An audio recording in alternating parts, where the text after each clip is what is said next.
శ్రీనివాసుడు కొలువుదీరిన తిరుమల ఏడుకొండలు కేవలం రాతి గుట్టలు కావు. అవి మోక్షానికి దారితీసే 7 ఆధ్యాత్మిక మెట్లు. ప్రతి కొండ ఎక్కడంలో ఒక గంభీరమైన అంతరార్థం దాగి ఉంది.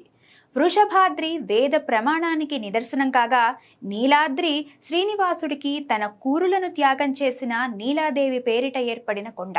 గరుడాద్రి ఆత్మజ్ఞానాన్ని పొంది పరమాత్మను గుర్తించమని చెబితే, అంజనాద్రి కంటికి కనిపించని ఆ పరబ్రహ్మాన్ని మనోనేత్రంతో దర్శించమని తెలియజేస్తుంది. శేషాద్రి భయరహితమైన బ్రహ్మైక్య స్థితిని పొందాలని సూచిస్తుంది. వేం అంటే పాపాలు, కట అంటే హరించడం, అంటే సర్వ పాపాలను పోగొట్టుకుని జ్ఞాన పిపాసిగా మారమని వెంకటాద్రి చెబుతోంది.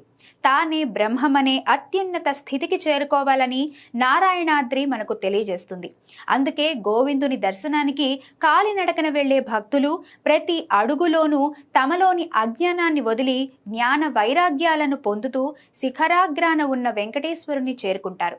7 కొండలు ఎక్కడం అంటే భౌతికంగా కొండపైకి వెళ్లడం కాదు, మనసును మాయ నుంచి దైవత్వం వైపు మళ్లించడం. ఈ రహస్యం గ్రహించి నిత్య కళ్యాణం పచ్చతోరణంగా వెలుగొందే స్వామిని దర్శిస్తే ఆ అనుభూతే వేరు.